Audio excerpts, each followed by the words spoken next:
And now it's my pleasure to introduce and invite Meg Guerin-Calvert up, she is the Senior Managing Director and President of the Center for Healthcare Economics and Policy of FTI Consulting, and she's going to moderate the next panel.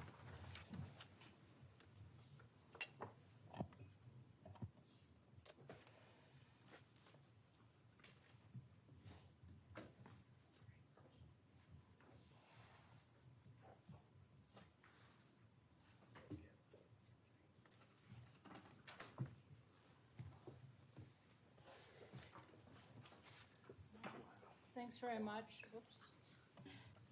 Thanks very much, Bob, and really delighted to be here. I'm going to go ahead and introduce my two fellow panelists. Their bios are on the in the materials.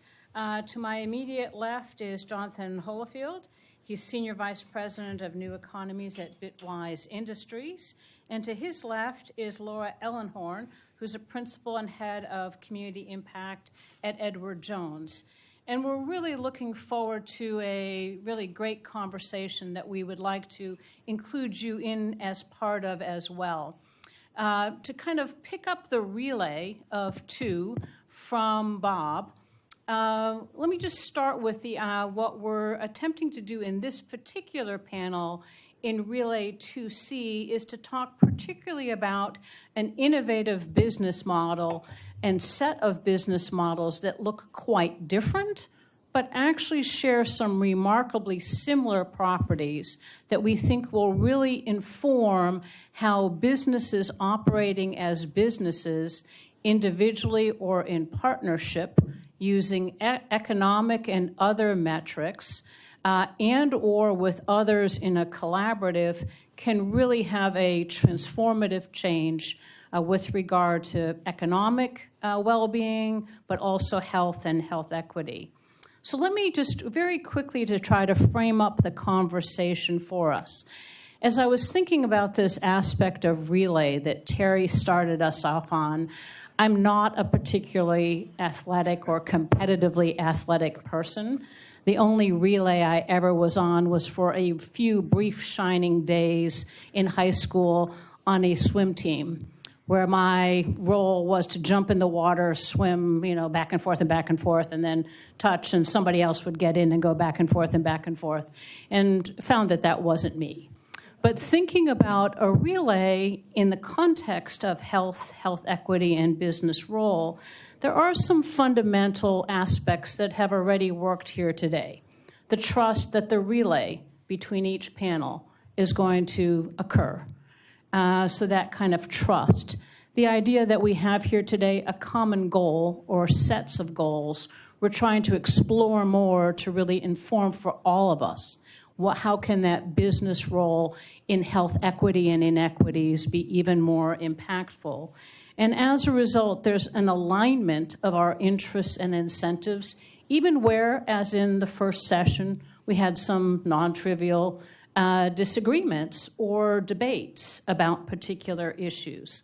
And then we also have, in essence, a defined destination, and we know, as with track and field, you're on the field a lot, you're going round and round and round, but you're always trying to move toward common goals. So let me talk about some themes, I think, that were laid out at the beginning that we're going to address. The first, around the idea of health and health inequity or health equity, is really from a business, from a society, from a broader perspective. It is the fact that there are very significant total, long-term, short-term, economic and social costs in the form of lost productivity, lost opportunity, and incremental medical costs as well. The drivers are all things that we're familiar with, and the idea that it needs extensive data analytics and work to figure out what is that total impact. Disparities, as Terry showed you in that graphic, are significant. They are additional and incremental impact. And in fact, in my center, what we're doing is really trying to extend the analytics and the data analysis that we and others are doing at the community level to really understand the drivers and the full impact of economic features of health itself, to extend that modeling to look at the economic costs of health disparities. Why do we do that, and what are you going to hear today? From Jonathan and Laura, I think what you're going to hear and listen for is the idea that what business cares about is thinking about how do you translate that into meaningful measures of economic value, or particularly for health disparities and equity issues, how do you translate it to a particular population, a set of zip codes, or others that you might really want to be focusing on as a particular population. So think about both of those themes, the idea of economic impact in a local or a community or a relevant basis, and then population. But I think what to me is really exciting about today, and I think particularly from this panel, is the idea of we're really attempting to reframe the articulation of the economic impact and the economic and social aspect when we're talking about health and health equity. We're looking at new economic measures and new approaches. I'm going to crib from several folks that it's no longer looking at cost minimization. You're no longer putting on a CFO hat, but really thinking about health maximization or other kinds of value maximization. You're looking not at the cost of doing business and improving it. You're thinking about investments. And you're also thinking about how do you translate something into a community focus and a value rather than thinking about it as to what's good for the bottom line of a single company. So these are all themes that I have been seeing in collaboratives, and I think we all have, but where Jonathan and Laura have some unique perspectives to bring.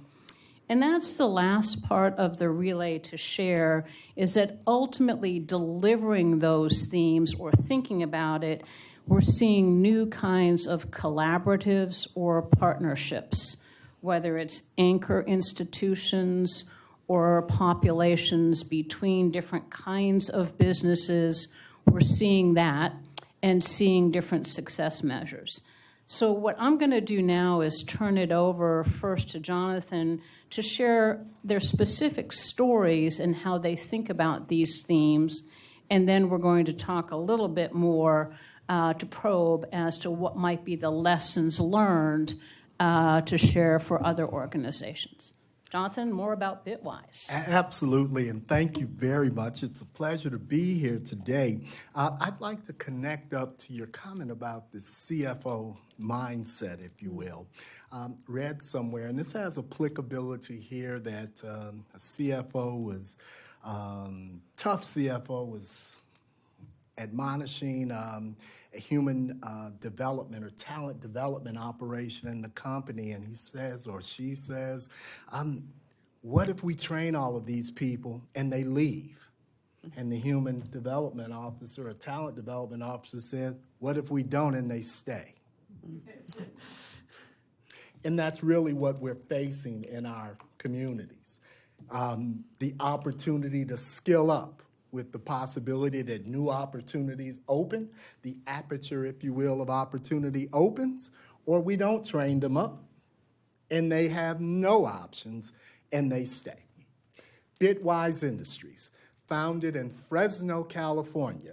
I'm a Midwesterner, grew up in Michigan. Matter of fact, I ran the anchor leg of the relay for Romulus High School and right outside of Detroit, so I'm comfortable in this role.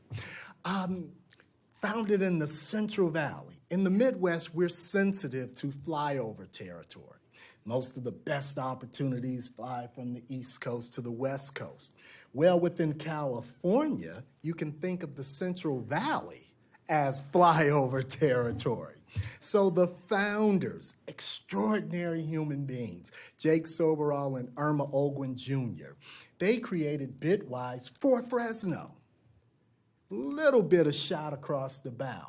Not about trickle down, but empowering to reach up to pull down some of the best opportunities that exist in our economy, which are disproportionately in the tech economy. Another connection into something that was said earlier, every business is a health business. Well, in the 21st century, I'm comfortable in saying just about every business is a tech business. We're not talking about jobs for just tech companies. We're talking about the tech economy.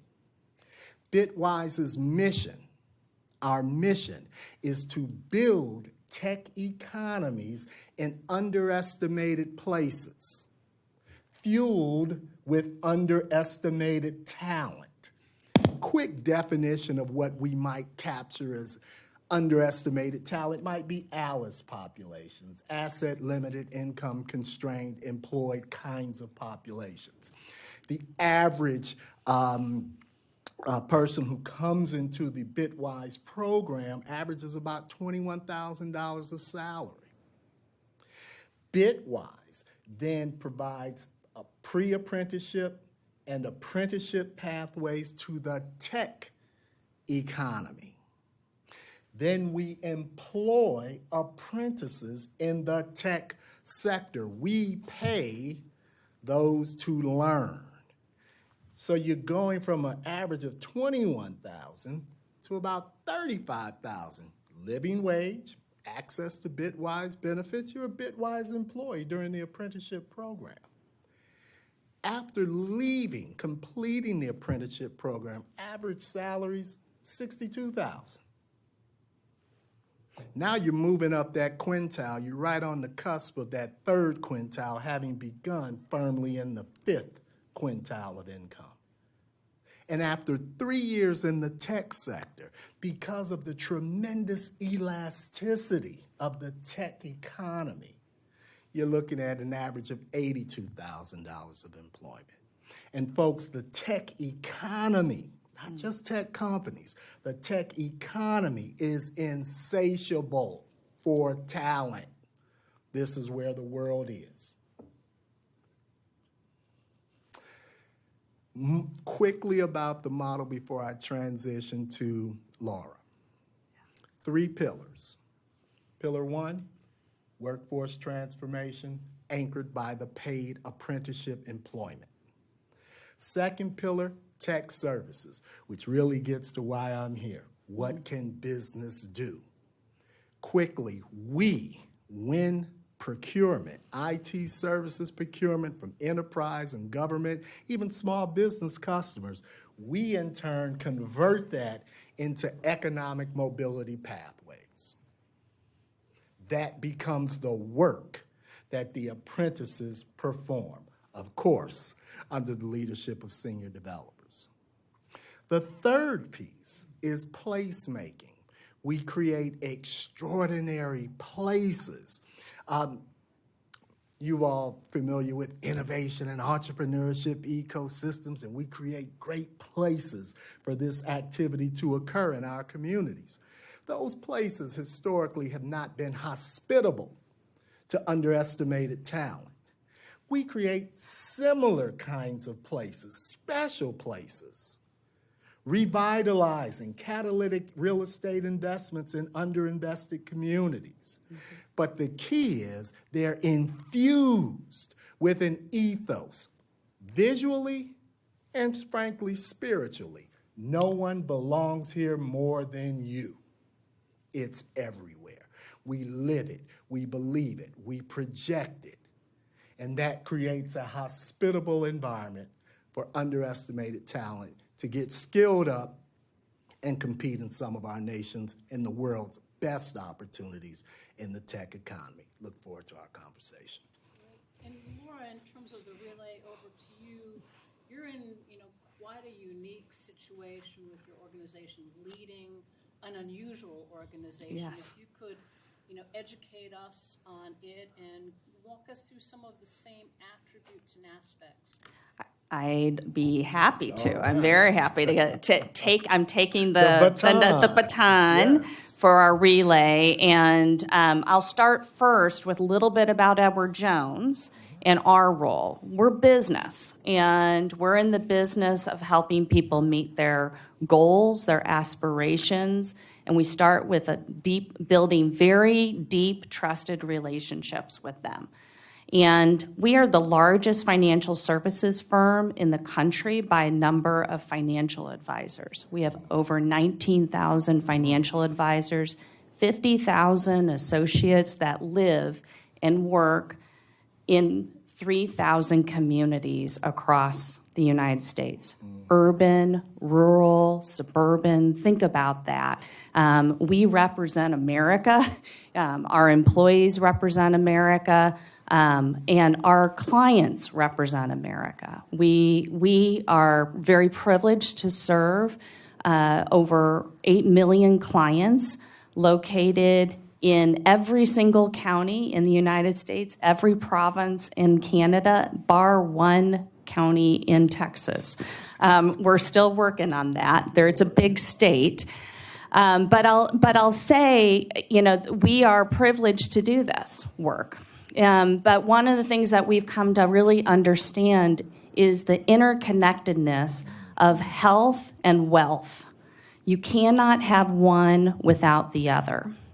And one of the other things we know is being one of the most hyper-local financial services firm in this country is that to do that, it's about your community. If your community's thriving, then you will thrive as a person, as an individual. When individuals thrive, they invest more in their community. They think from a place of abundance and not scarcity, the human capital officer versus the CFO. And really building a mindset towards a community that is there and for everyone. And so let me start just one step back too. We are celebrating our 100 years, our centennial this year. So it's a big step. And we have been in our headquarters is in St. Louis, Missouri. We've been there for 100 years. We've been part of its history, and we're part of its future over the next 100 years. We have over 6,000 associates that live, and their families that live and work and go to school, raise their families in St. Louis. And so we have an inherent vested interest in St. Louis in particular, because it fuels our entire operation in North America. So that's the mindset that we go in with. We have an investment in people and places, and our purpose is to partner for positive impact to improve the lives of our clients and colleagues, and together better our communities and society. So we are also privileged to co-lead a really transformative collaborative in St. Louis called the St. Louis Anchor Action Network. We're new. We started in the last 3 years and literally just got our bearings over the last 2 because of the pandemic.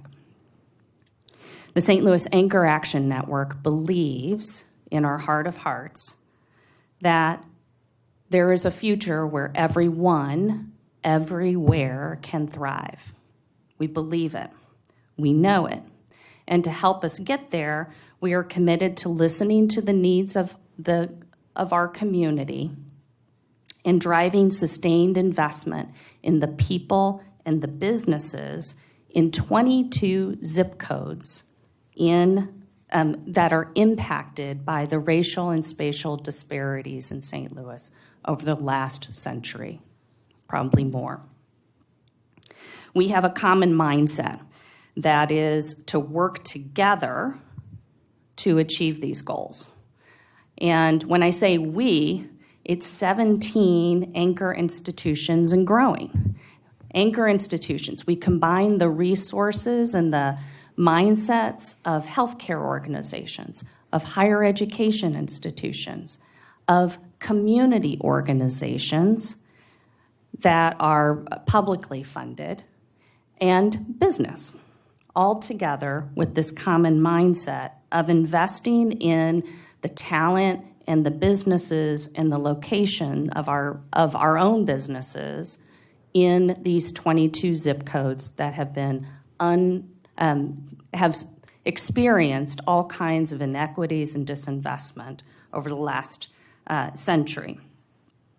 And we are committed to doing this in a very transparent way. We have a commitment. We're holding ourselves accountable through measuring our impact.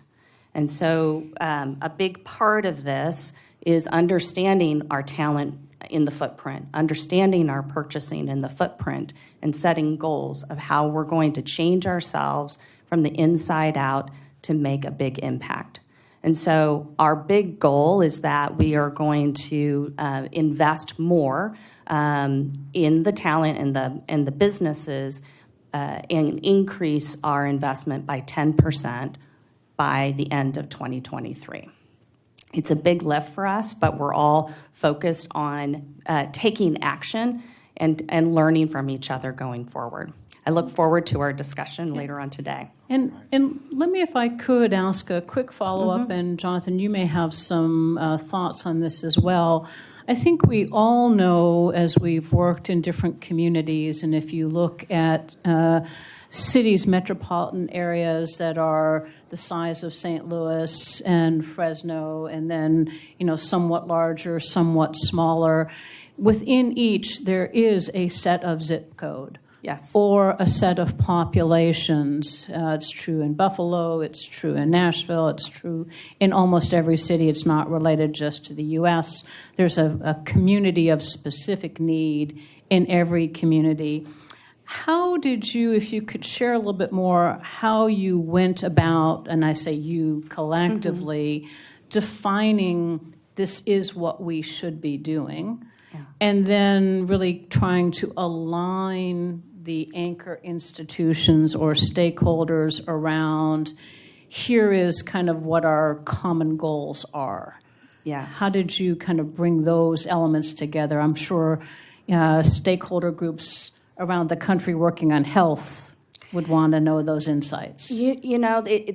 There's other voices that aren't here at this table that I'll be speaking up for them, and one of them would be a member of this roundtable, Jason Purnell, who was then originally a member of Washington University in St. Louis, then joined another one of our anchor institutions, BJC. But we have others like Carl Gunther at the University of Missouri in St. Louis and many others. That really came together. This was during the pandemic. It started before the pandemic, and it accelerated it. That we know that that St. Louis was losing ground economically. We were losing population, number one. We were losing jobs and opportunities, number two. The experiences of the patients, clients, students were not ideal. And the things that we were doing were not having the impacts that we wanted to see. And so we knew that we needed to think around this differently and to start on a pathway forward. And we zoned in on the 22 zip codes. And I want to tell you a little bit about these 22 zip codes. 24.1% of the residents live below the poverty line. They are along, it's a North City, North County, St. Louis that is one of those spaces that you'll find in other cities. We call it the Del Mar Divide. If you are on one side, your annual income is 4 times the average on the other side.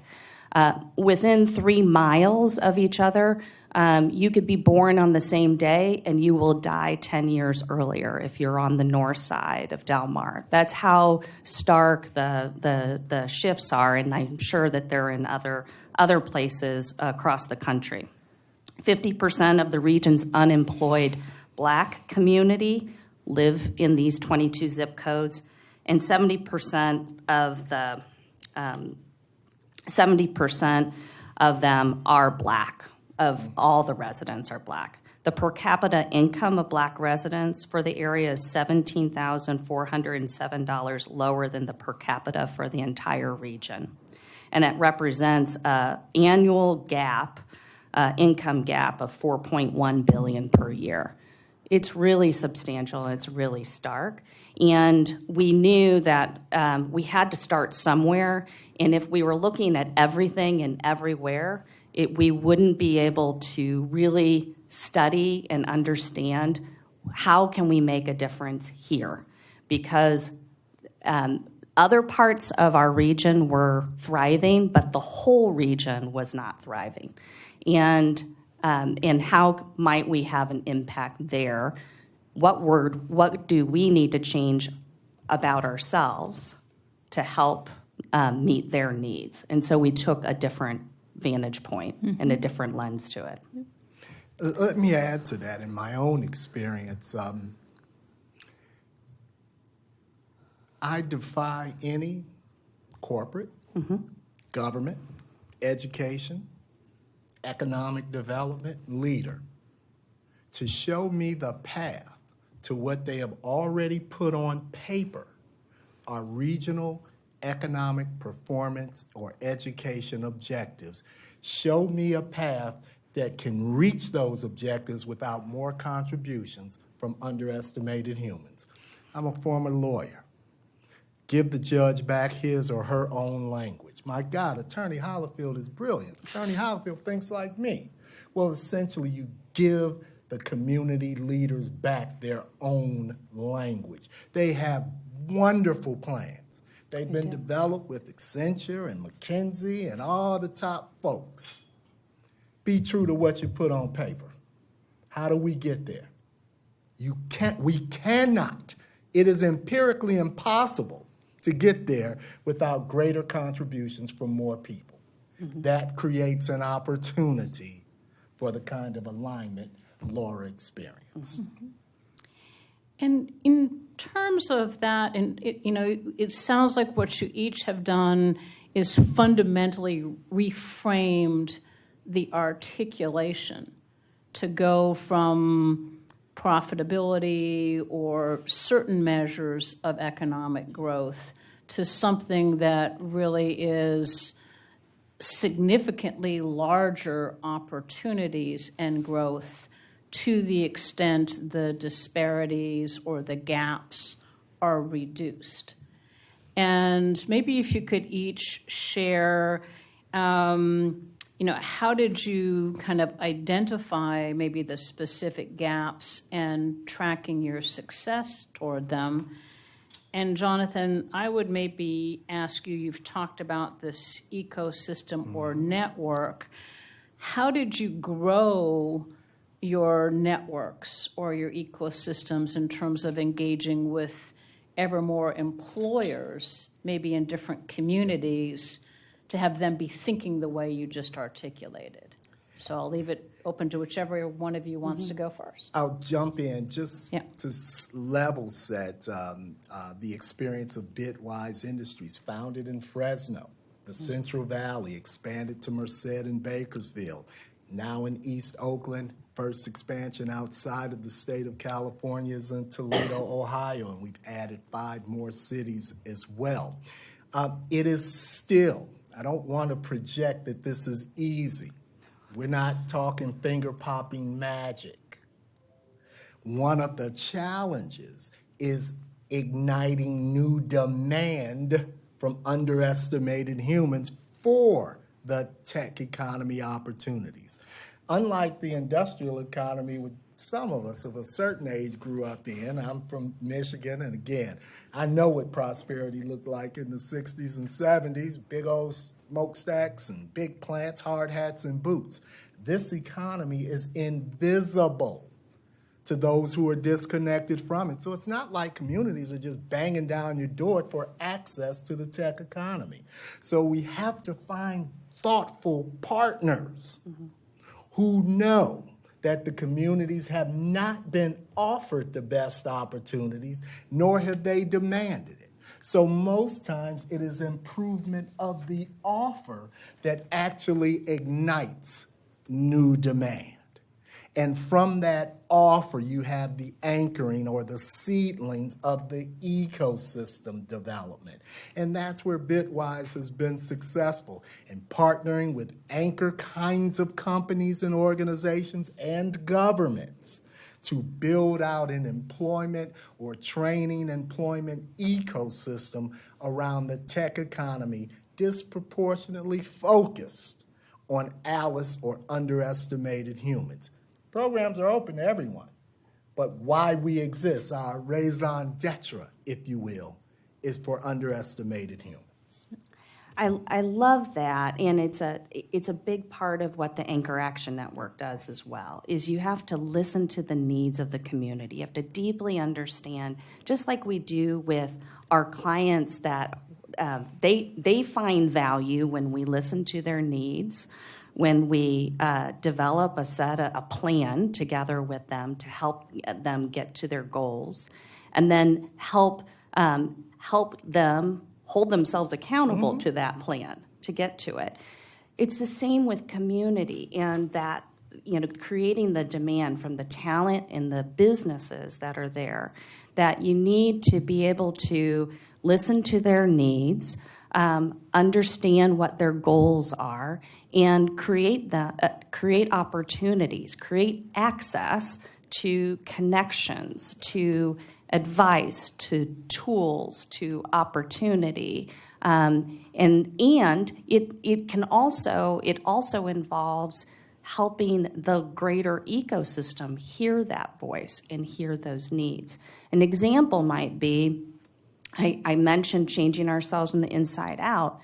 We, at Edward Jones, for instance, we came to realize we had a number of individuals who live within that zip code.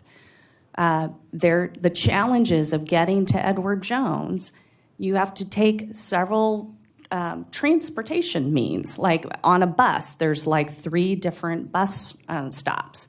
So that has impacts. But even if they wanted to work from home, the Wi-Fi access is not great. It's the same as a rural community that I grew up in, for instance, in many respects. And they're right there in the middle of St. Louis.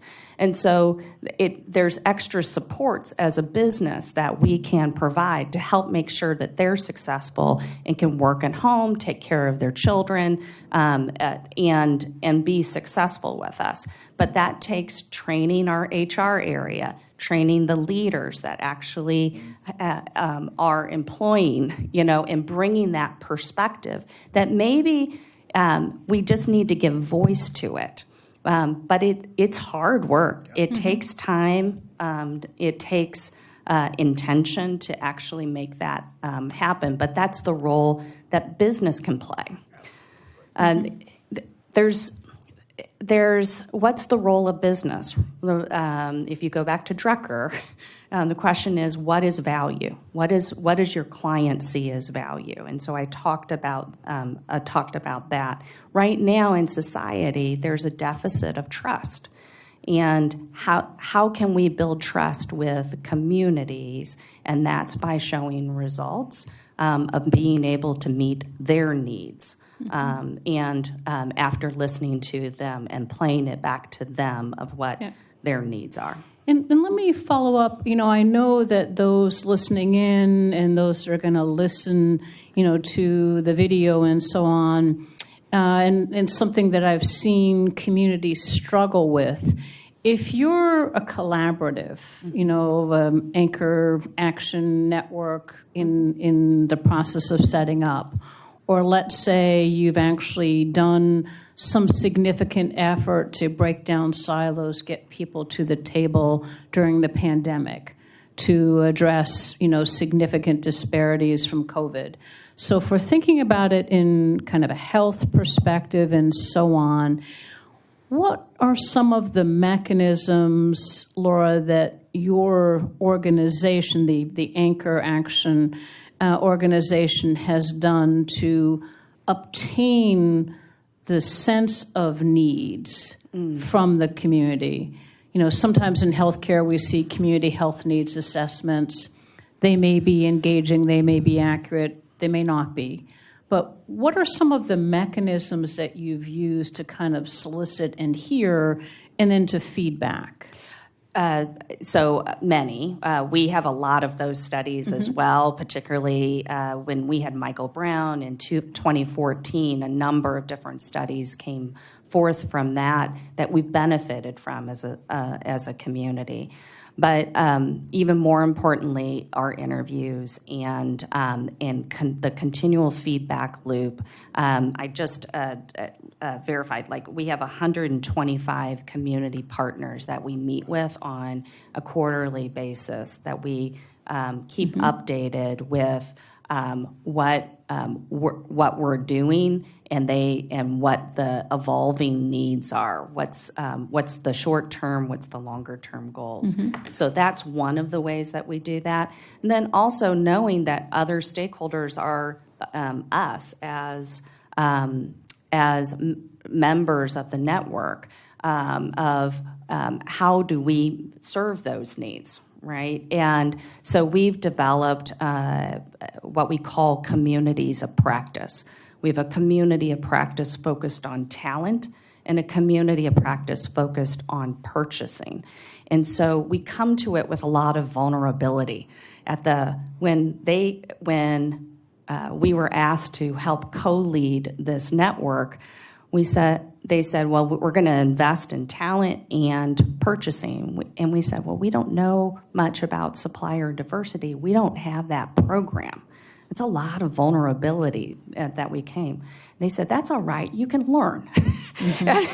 and we have. And we have been on this 2-year accelerated path towards a supplier diversity program and purchasing program, because we know that's important to help in meeting the needs of this of the community.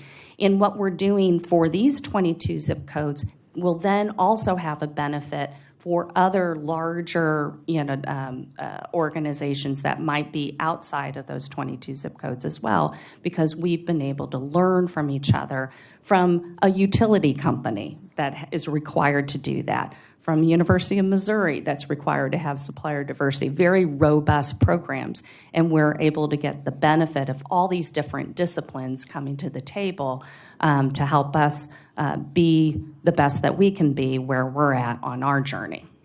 And for you to be thinking about success metrics and how you demonstrate and articulate success on that, I'll come back to you. But Jonathan, you mentioned Toledo, which is different than Central California. And I know one of the leaders in Toledo is ProMedica Health, very large health system, very innovative leaders. Kind of asking a related question that I asked to Laura, for practical advice, how did Bitwise and your efforts translate into an area such as Toledo? And were there connections with the health system that you want to share for ideas that, listeners on the call and in this program would have? Absolutely. And in Toledo in particular, we were just hugely fortunate. The leader, the market leader in Toledo is ProMedica. ProMedica actually reached out to Bitwise, which created as efficient an expansion process as humanly possible, because you have the anchor institution saying that we recognize the economic value. A quick rubric: access to health care, health. If the goal is quality of life, that means that third level is obvious: economic, job, wealth, all of those things. ProMedica's partnership made the exploration so much, frankly, easier. Nothing's easy, but easier along the continuum of difficult work. We've become a partner with ProMedica, anchoring their technology and innovation hub, using restoration and our placemaking skills to create a special place where this work takes place. In addition, a special place that houses our apprenticeship employment program. And we partner with ProMedica to provide actual IT services that will be performed by the apprentices as well. Connecting very quickly into Laura's point,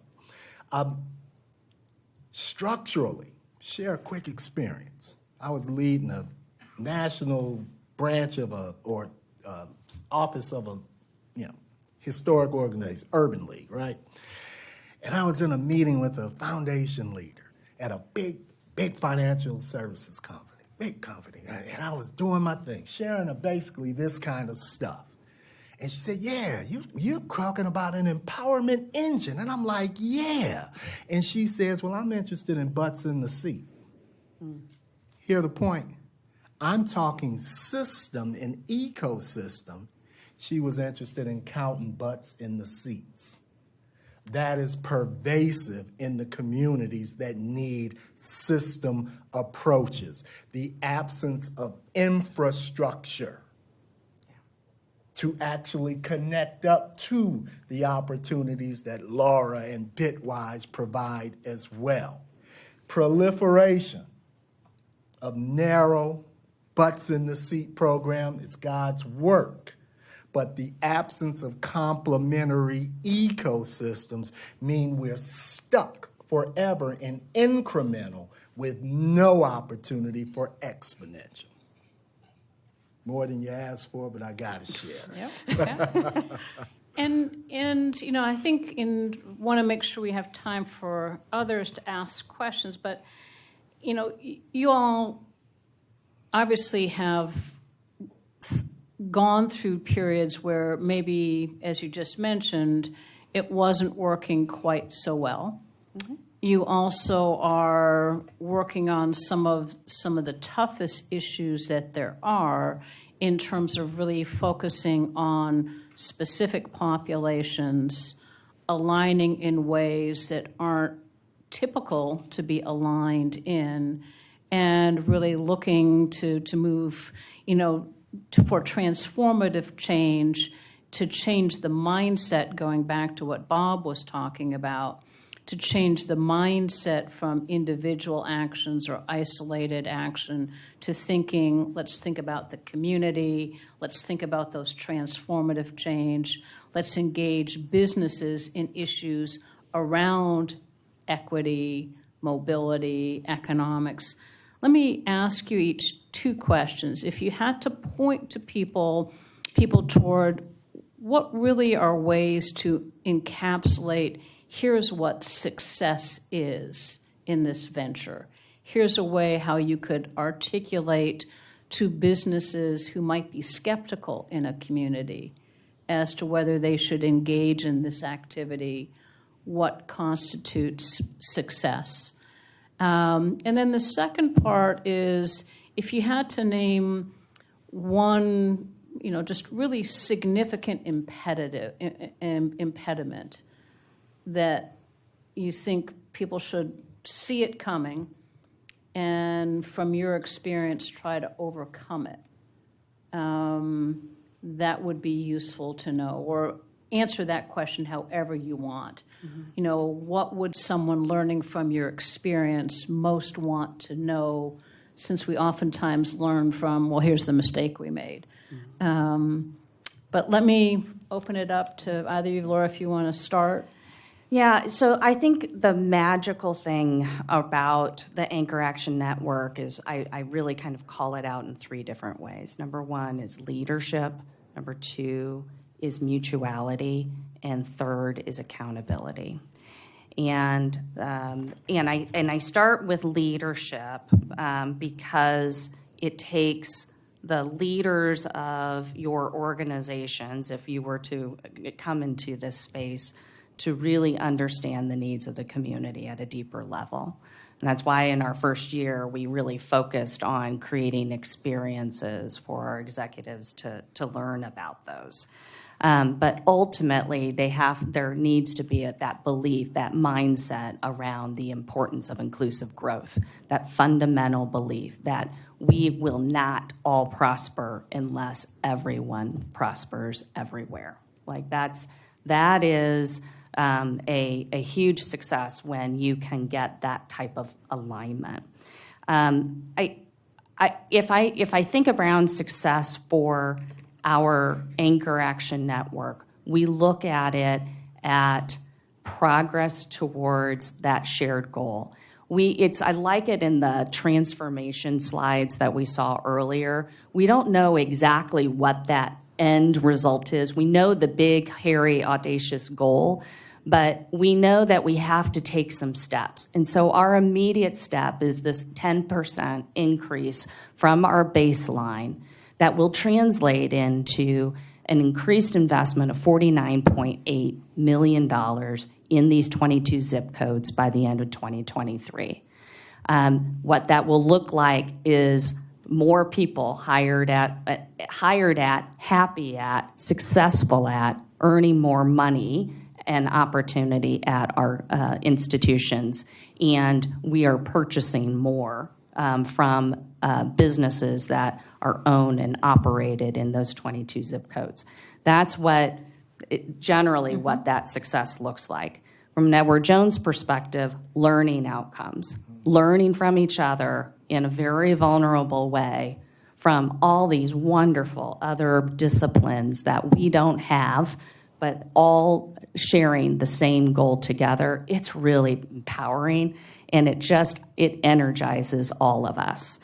It's pretty successful. And for St. Louis, we are at an inflection point, and this is our next decade. They're counting on us to really make the difference. And so, if there's any impediment, it's time, right? Mm-hmm. We have lots of capital thanks to some of the work that came through ARPA funding and other Build Back Better funding. We have the funding. We just have to. It's all around access, and access takes time because you have to change people's minds and get their discretionary energy to help make those opportunities happen. And the good news is with Anchor Action Network, we have that aligned mindset. We just need to bring the next part of our ecosystem together to help us in achieving those longer-term goals. Super. Thank you. Jonathan. Yeah, in terms of challenges for Bitwise, and it's really a message to the business community, we need opportunities to earn your business. Mm-hmm. That's a challenge. We then, our model, our ecosystem converts those procurement opportunities into economic mobility pathways. We do the work of going out into communities, staffing up from communities. Part of our principle is we import no talent in communities to which we expand. We hire only local. Most have come from a similar story. All have empathy for our target population. We work to build demand. We need the business community to offer more. In terms of success, I've shared this with Meg and Laura, and I'll share it with you as well. We use, and equity has really become a term that's in lots of places, mostly It means fairness. Well, equity also means ownership. Ownership. And in the work that we do, we provide pathways for underestimated humans to acquire ownership of tech skills that are appreciating assets, not depreciating assets, appreciating assets, which opens doors for ownership of fixed assets, houses, land, intellectual property, businesses. And fixed assets and skills create opportunities for enduring wealth creation. So equity means more than fairness. It, of course, means fairness. It means ownership. What is our underlying ownership interest in the local economy? Give you a stat.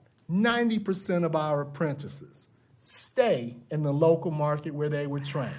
We believe that is because they now have an ownership interest, valued assets in their local economy as well.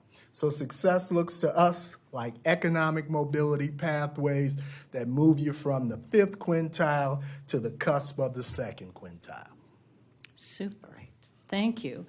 And I see we have our first question to our panelists. Yes, thank you so much for this panel. Philip Alberti, roundtable member, AAMC.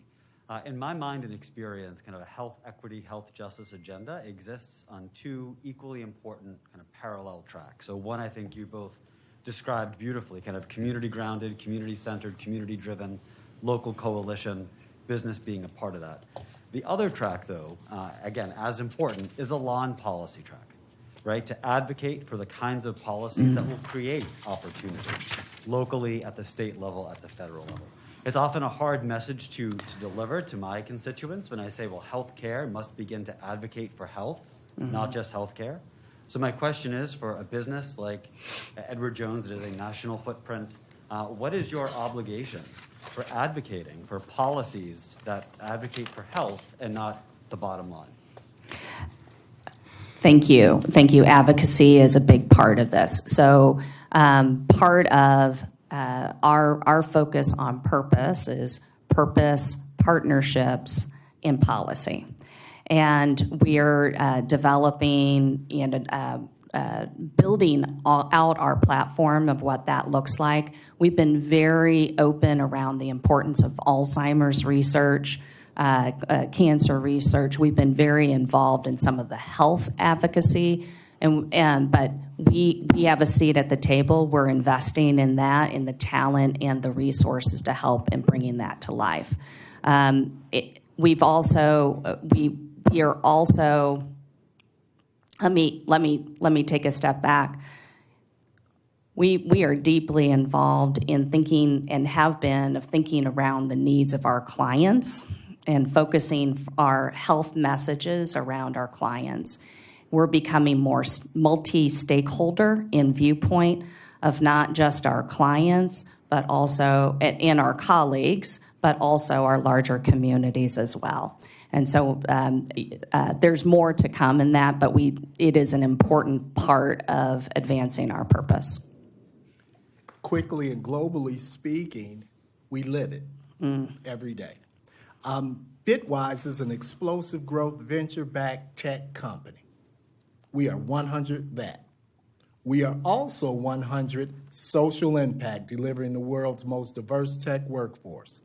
And we don't resolve the tension between the two, we hold them. And that tension gives us the fuel. That's why all of our apprentices have access to our healthcare program, 401k, and any other assets the C-suite has. So we built an enterprise that is people-centric. In terms of our participation in larger advocacy, we generally have a position that our CEOs join in pushing the envelope to ensure that equitable access to health care, but we're clear about our contribution. Our contribution is creating a workplace where the kinds of things that you value and I value are prevalent, and economic mobility pathways, access to health care, achieving health, and if the goal is improved quality of life, then that third level is clearly economic, and that's where we deliver. You got it.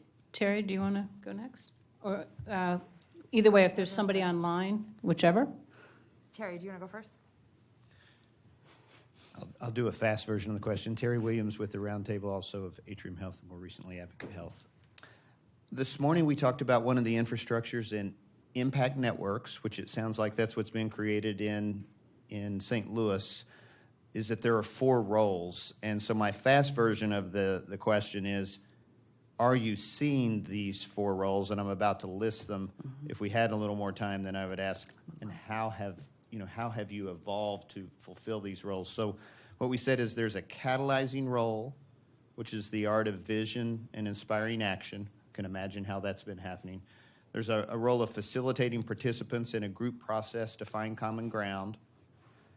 There's an art of weaving, which is bringing key relationships together across the city or across the region, which is a little different from the other 2, and there's usually a couple of people that's kind of their DNA. They just are connecting people all the time. The 4th one is coordinating the systems and the structures to share information, share data, and advance the work. And so the short version of the question is, do you see those distinct roles, or is one of them not present? Is there one that was easy to leave out in the beginning? You said you've been doing this 3 years, and now they're happening. They're all there, and they're all very strong. And I think you've heard it from a catalyzing role. Our vision has been contagious. We are working on our strategic plan to enable the demand that we have for others to join.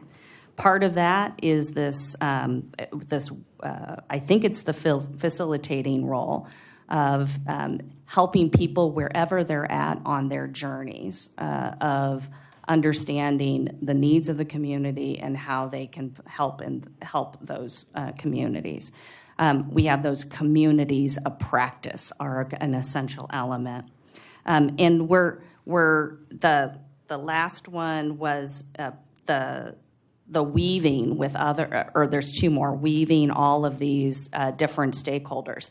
We have so many different stakeholders, and we all bring a different set of relationships. And a good example might be relationships that we had with the Federal Reserve. And the Federal Reserve in St. Louis does some extraordinary research, and we were able to bring that in St. Louis, yeah. And we've been able to, they're now members of the network, and we've been able to integrate their research into our work. And then in terms of the systems and structures, I think as we build how the systems to measure in a common way, that's the big challenge. And so we're learning like what really matters, what a data element actually means, and how we're going to do that longer term so it's not as big of a lift. But those are some of the big things. So thank you. And I appreciate that framework. Alina? So super quick, one question I don't think we can get to because this takes too long, but I'm going to put it on the table for Jonathan. If you want to provide a slide or something, we could put it on the meeting page. It's from Kathy Bazzi. She's asking, can Bitwise share a quick summary of outcomes of their work, how many students, profiles of students, results, et cetera. Then there's also a question from Gary Gunderson, who's saying, I'm not sure we've heard about the role of boards on choosing and then supporting senior management in these kinds of long view strategies. Can you talk about that? Absolutely, and I'll be quick. And I was actually prepared for that question. 10,000 have come through our pre-apprenticeship and apprenticeship programs. Here's some demographic profile or demographic information. 60% Black or Brown, 60% women, 40% first-generation immigrant, 40% LGBTQIA+. 90% stay in the market where they were trained. 80% of students completing pre-apprenticeship training obtain tech employment. 100% of those who complete a tech apprenticeship employment program receive technical employment. Come in averaging $21K through the apprenticeship program, paid a living wage, averages about $35K. First job averages $62K. After 3 years, average over $80K. We do great work, but let's be for real. These are the opportunities in the tech economy. They are elastic, and the field broadly across our economy is insatiable. Why not fill it with underestimated talent? And then, did somebody want to quickly answer the question about boards and the long view? We have a hard time hearing you. So I think it's the role of boards and okay. helping or CEOs in really investing in these types of networks. With that long view in mind, not just long short view. term. I think it's hard, and I think it's really unique to each organization and what matters to that organization. I'll say, for Edward Jones, for instance, we're a partnership. We can, and we have a different kind of dynamic in terms of making decisions and investments that have a longer term view. This is one of them. It's a long-term view, and it was a no-brainer when we brought it up with our senior executive team. We don't have a board; we have a senior executive team, and so it's a different dynamic than you might see with others. But of all of our CEOs that participate in these learning opportunities and help in leading, they have boards. And they're at the table and they feel supported, and they have brought a lot of talent and strategies that they have to implement. How they did it, I'm telling you, St. Louis is at an inflection point where we all have this aligned mindset that that really accelerates things, where you feel like you're part of something much bigger than yourself. Super. 30 seconds, because I want to address you, Terry. You mentioned 4 factors. Those were more quantitative. I'll add a qualitative dimension: influencers or trim tabbers, from the old Buckminster Fuller metaphor. Those people who can turn the rudder, not the ship, the rudder in a community. And that's all of those institutions that we need to actually turn the ship. There are personalities and people who can do that. They are indispensable. Well, all I can say is wow. And, we can do the relay here. Yes, Perfect. boom, boom, and boom. And Yes. thank you to everyone, for your questions and so on. But please join me in thanking our audience, our panelists, and yourselves. Thank you, Meg.